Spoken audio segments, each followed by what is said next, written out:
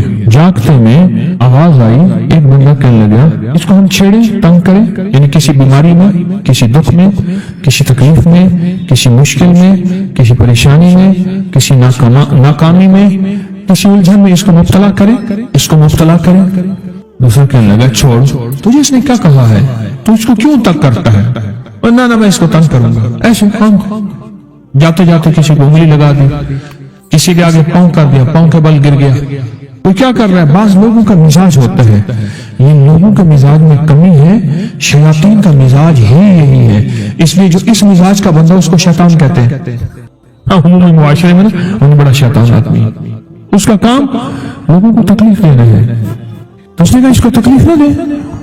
اچھا یہ سن رہا ہے، یہ سن رہا ہے، اس نے کیا کیا؟ دل ہی دل میں شہد اللہ انہ لا الہ الا، یہ قرآن پاک کی دو آیتیں بغیر حساب تک انمول خزانے میں، قرآن پاک کی آیت ہے، یہ اس نے دل ہی دل میں پڑھ لی، بس ایک دفعہ پڑھ لی دل ہی دل میں۔ جب دل ہی دل میں اس نے پڑھ لی، دل ہی دل میں، جب دل ہی دل میں اس نے پڑھ لی، اب دوسرا کہتا ہے جو نیک تھا، شریف تھا، ایک شریر تھا، انہوں نے کہا اب بتا، تیری اور میری ذمہ داری ڈیوٹی لگ گئی ہے، صبح تک کسی حفاظت کرے، تجھے کہا تھا نہ چھیڑے اس کو، اب تیری میری ذمہ داری لگ گئی ہے کہ صبح تک اس کی حفاظت کرے۔ اس نے کیا کیا؟ بے بس تھا، دو جنات ہیں، ایک شریف ہے، ایک شریر ہے، اور مجھے تکلیف دینا چاہتے ہیں، کیا کریں؟ اس نے فوراً اس ہستی کو پکارا جس نے اس نے کہا تھا اماں، اس نے فوراً اس ہستی کو پکارا جس کے ہاتھ میں کائنات کے سارے راز، طاقتیں، قوتیں ہیں۔ اس ہستی نے کیا کیا؟ اب ان کی ڈیوٹی لگا دے، اب ان کی ذمہ داری لگا دے کہ صبح تک اس کی حفاظت کریں جب تک وہ نہ جاگے۔ پہلے دن سے ہمارے ساتھ دشمنی کا فیصلہ ہے، پہلے دن سے ہمارے ساتھ دشمنی کا فیصلہ ہے، پہلے دن سے، اور وہ فیصلہ ہو کیا رہا ہے، اور اس کی وجہ سے ہم تکلیفوں، پریشانیوں، نقصانوں اور مسائل میں چلے آ رہے ہیں۔ اب اس کا تحفظ کیا ہے، اس کی حفاظت کیا ہے، کیا کریں؟ ایک خود لڑیں، ہواؤں سے لڑنا۔ ہمارے یہاں ایک مائی تھی، اس کا بیٹا تھا، کہنے لگا میرا پتر ہر وقت ہوائی نہ لڑ دے، ہر بندے سے لڑتا ہے، ہواؤں سے بھی لڑتا ہے سارا دن، تو ہوا سے کون لڑے گا؟ ہم خود کہتے ہیں ہوائی چیزیں، جنات کا نام ہم نے ہوائی چیزیں بھی رکھا ہوا ہے، کہ ایسی چیزیں جو ہوا کے جھونکے کی طرح نظر نہیں آتی۔ ہمارے معاشرے میں جنات کو ہوائی چیزیں بھی، اوپر کی چیزیں بھی کہا جاتا ہے، ہوائی چیزیں بھی کہا جاتا ہے۔ ہوا سے کون لڑ سکتا ہے؟ بے بس ہیں ہم بے بس ہیں، ہم نہیں لڑ سکتے۔ ایسی طاقت کو لے آئیں، ایسی طاقت کو لے آئیں جو لڑ سکتی ہے، اور وہ اللہ ہے، اور اس کی طاقت ہے، اور اس کی قوت ہے، اور اس کا 100% جمال ہے، جلال ہے، عزت ہے، عظمت ہے، وقار ہے، شان و شوکت ہے، وہ طاقت ہے جو لڑ سکتی ہے، وہ نہیں لڑ سکتا۔ یاد رکھنا، جنات شیاطین سے کوئی نہیں لڑ سکتا۔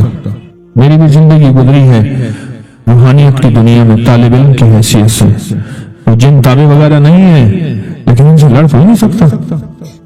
اگر اللہ کی مدد ساتھ نہیں ہے اور اللہ کے نام کی طاقت اور ڈھال ساتھ نہیں ہے، ان سے کوئی نہیں لڑ سکتا، اور نہ لڑنے کی کوشش کرنا۔ اللہ کی مدد. یہ آیت الکرسی کیا ہے؟ یہ ساری اللہ کی مدد ہے, اللہ کی منت اور خوشامد ہے. ترجمہ اٹھا کے دیکھ, یہ آیت الکرسی ساری میری اللہ کی منت اور خوشامد ہے. اللہ لا الہ الا هو الحی القیوم, مولا تیرے علاوہ ہے ہی کوئی نہیں. لا الہ الا الحی, تو ہمیشہ زندہ ہے, موت نہیں. القیوم, سب مٹ جائیں گے تو قائم ہے. لا تاخذہ سنہ, اے مولا تو وہ ہستی ہے جسے نہ نیند آئے نہ اونگ آئے, ولا نوم. لہو ما فی السماوات و ما فی الارض, ساری کائنات, ساری زمینیں, سارے آسمان مولا تیری ہے, حکومت تیرے پاس ہے. من ذا الذی یشفع عندہ الا بہ, کون ہے جو سفارش کرے؟ تیرا امر ہوگا تو سفارش ہوگی. تیری حکومت طاقت کے سامنے کوئی بندہ نہ ہل سکے, نہ آنکھ اٹھا سکے. یعلم ما بین ایدیہم وما خلفہم, تمہارا پچھلا ڈیٹا بھی جانتا ہے, تمہارا اگلا ڈیٹا بھی جانتا ہے. ہماری پچھلی کیمرے کی ساری ریکارڈنگ تیرے پاس ہے, ہماری اندھیرے اجالے تیرے پاس ہیں, ہماری صبح شامیں تیرے پاس ہیں, ہمارے دل کے تصورات تیرے پاس ہیں, دل کی سوچیں اور خیالات تیرے پاس ہیں. وَلَا يُحِيطُونَ بِشَيْءٍ, اور تیری طاقت ہر کسی پہ غالب ہے, احاطہ کیا ہوا ہے. إِلَّا بِمَا مِنْ عِلْمِ إِلَّا, بس تیرے علم میں ہے. وسع کرسی, تیری کرسی بڑی وسیع ہے, تیرا اقتدار بڑا وسیع ہے, تیری حکومت بڑی وسیع ہے. تیری پاس کئی سکندر آئے اور گئے, کئی سکندر آئے اور گئے. میں خوارزم میں گیا, وہاں بخارا سے آگے, بہت آگے, وہاں کا سفر تھا جہاز کا, بہت آگے, وہاں کئی میلوں میل. وہاں ایک شہر تھا, اس کا نام تھا نوراتا. شیخ ابو الحسن نوری رحمت اللہ علیہ, ہمارے بڑوں کی کتابوں میں ان کے تذکرے آتے ہیں, ان کا وہاں مزار تھا. لوگ ان کے ہاں آ کے 9 راتیں گزارتے تھے اور وہ اللہ اللہ سکھاتے تھے. یہ بڑوں کے ہوتے تھے. جیسے سال کے بعد, یہ بھی آج راز بتا دوں, سال کے بعد بزرگ ہر کونے, ہر کریے, ہر گوشے میں نکل جاتے تھے, لوگوں کو اللہ اللہ سکھاتے تھے. ایک جگہ مخصوص ہوتی تھی, مرشد کا آستانہ, سال کے بعد وہیں جمع ہوتے تھے اور ایک دوسرے سے ملتے تھے. میل جول ہوتا تھا. اس میل جول کا نام ہے میلہ. ملنا, میل جول. اب وہ میلہ بنتے بنتے کہاں نکل گئے. میلے کا نام آتے ہی فوراً سرکس آتی ہے. حالانکہ میلہ کیا تھا؟ ملتے تھے, فلاں علاقے کے حالات کیا ہیں, فلاں گاؤں کے, فلاں قریے کے, فلاں شہر کے کیا حالات ہیں, وہاں لوگوں کی دینی حالت, ایمانی حالت کیا ہے, وہاں کیا باطل کفر ہے, وہاں کیا نظام ہے, کیا ایک دوسرے سے ملتے حالات بتاتے تھے. پھر چند دن ساتھ رہتے تھے, ایک دوسرے سے حالات لے کے پھر لوگوں کو اللہ اللہ سکھانے نکل جاتے تھے. پھر سال کے بعد اکٹھے ہوتے تھے. اس کا نام تھا میلہ, اس کا نام تھا میلہ. اور اس کا نام کیا تھا پہلے کیا بتایا میں نے؟ نوراتا. نوراتے کسی درویش کے پاس آتے تھے, اللہ کا نام بھی سکھاتے تھے, دم بھی کرتے تھے, دعا بھی کرتے تھے, اس کو اللہ اللہ بھی کراتے تھے. بھلا چنگا, صحت مند, تندرست, مسائل کو حل پا کے چلا جاتا تھا. یہ تھا نوراتا. شیخ ابو الحسن نوری رحمت اللہ علیہ, یہ نوراتوں میں لوگ آتے تھے.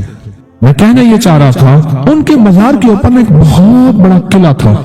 انگریز اس کے اوپر سارے چڑھ رہے تھے. اونچا قلعہ تھا. میں نے اگلا سفر کرنا تھا, میں قلعے پہ نہ گیا. میں نے کہا کس کا ہے؟ اس نے کہا سکندر اعظم کا قلعہ ہے. آج سے کئی ہزار سال پہلے اس نے یہ قلعے بنائے تھے. یہ اس کی کرسیاں تھیں. یہ تو میرے رب کی کرسی ہے. وسیع کرسی, وسیع کرسی. سکندر کے قلعے ہیں. سکندر کہاں آیا؟ نگور سکندر نہ رہی قبر دارا, نگور سکندر نہ رہی قبر دارا. مٹے نامیوں کے نشان کیسے کیسے, زمین کھا گئی آسمان کیسے کیسے. نہ گل ہے نہ غنچے نہ بوٹے نہ پتے, ہوئے باغ نظرے خزاں کیسے کیسے. ہر ایک دل پہ ہے داغ ناکامیوں کے, نشان دے گیا بے نشان کیسے کیسے. اس کی کرسی ہے. کہتے میں نے آیت الکرسی پڑھی ہے. آیت الکرسی پڑھی تھی, میں دیکھو میری کیا مدد ہوئی. آیت الکرسی پڑھی تھی, دیکھو میری کیا حفاظت ہوئی. بس آیت الکرسی پڑھنی تھی, وہ چیز یوں چلی گئی. آپ اپنا واقعہ سناتے ہیں. وہ آیت الکرسی بنیادی طور پہ میرے رب کی ساری منت اور خوشامد ہے. وَهُوَ الْعَلِيُّ الْعَظِيمُ. مولا تیرا علو العظم, عظمتیں اور تیری کبریائیاں میں بیان نہیں کر سکتا. یہاں بندہ آ کے نا ایسے حاجز آ کے ہاتھ باندھ جاتا ہے کہ بس میری بس ہو گئی ہے، میں تیری عظمتوں کو بیان نہیں کر سکتا۔ جب ہم بے بس ہو جائیں پھر ایسی طاقت والی چیز کو پکاریں جس کے پاس اقتدار بھی ہو، اختیار بھی ہو، طاقت قوتیں بھی ہو اور زوال نہ ہو، سرمدی جاویدانی ہو، ایسی طاقت جس کو زوال نہ ہو۔ خواجہ حسن نظامی تھے، حضرت نظام الدین اولیاء رحمت اللہ علیہ کے مزار کے گدی نشین تھے، آج سے تقریباً 70 سال پہلے مزار کے گدی نشین تھے، قلم کار بھی تھے، شاعر بھی تھے، ایک اچھے انسان، بھلے آدمی تھے۔ وہ اپنے واقعہ سناتے ہیں، وہ کہتے ہیں کہ میں سو رہا تھا، میں نے محسوس کیا کہ میرا جسم سے گوشت ختم ہو گیا، کئی سالوں کا مردہ ہوں اور میری ہڈیاں ہیں، صرف ہڈیاں ہیں، اور ان ہڈیوں کے ارد گرد کوئی بندہ ہے آ گیا، ارد گرد بندے آ گئے، بہت سارے افراد آ گئے اور مجھے کوڑے سے مار رہے ہیں، میں چیخ رہا ہوں اور میری آواز کوئی نہیں سن رہا۔ انہوں نے چند بار کوڑے مارے ہی تھے، تھوڑی دیر ہوئی، گونج پیدا ہوئی اور اس گونج کے اندر ایک لہریں تھی جو آ کے ان کو لگی اور ان کے ہاتھ سے کوڑے گر گئے، پھر لگی وہ خود گر گئے، پھر لگی وہ مٹی ہو گئے، پھر لگی وہ گونج آ رہی ہے، قریب آ رہی ہے اور ان کی مٹی اڑ گئی، اور وہ پھر لگی وہ صفحہ ہستی سے مٹ گئے، وہ گونج آ کے مجھے لگی، راحت کا ذریعہ بن گئی، جو کوڑوں کی تکلیف تھی وہ ٹھنڈک اور آ کے وہ میرے اوپر چھاؤں بن گئی اور میں اس میں دب گیا، میں اس میں چھپ گیا۔ میں نے پوچھا کیا تھا؟ تیرے حاسد تھے، تیرے دشمن تھے، جادوگر تھے، ظالم تھے، تکلیف دینے والے، تجھے مٹا دینے والے، تیرے ساتھ انتقام لینے والے، تیری خوشیوں کو ختم کرنے والے، تجھے غم کے زہر کا پیالہ پلا